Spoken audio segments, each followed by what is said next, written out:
Hi guys, morning. Yun, biyahe tayong Sabang. Medyo malayo-layo. Samahan niyo ako hanggang Sabang. Hi guys, gandang hapon. Oras ay 12, tanghali pala, 12:23. Yun ang Tres Marias. Dito na ako sa Barangay Buena Vista. Diretso na akong Sabang guys. Diyan sa customer site. Magtihi lang saglit. And guys, nandito na ako sa site. Alauna ako dumating. And guys, nandito na ako. Buti na lang, nakadala ako ng extra house . Ayun guys, tapos na akong diskarga dito sa Sabang. Balik na akong garahe. Oras ay 2:15 ng hapon. Ay guys, balik na akong puerto. Ayan, tapos na akong magdiskarga. Kapagod oy. Tingnan lang, hindi ko dala yung hose na mahaba, ay yung mas malaki. Hi guys, kain muna.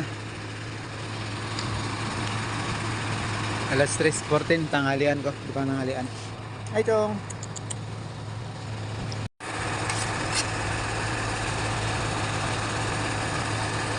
Dito sa Salvacion. Hey guys, gandang hapon yun. Nandito na ako sa Dibo. May second trip pa pala ako. Irawan. Okay, salamat po ulit sa panonood. Bye bye.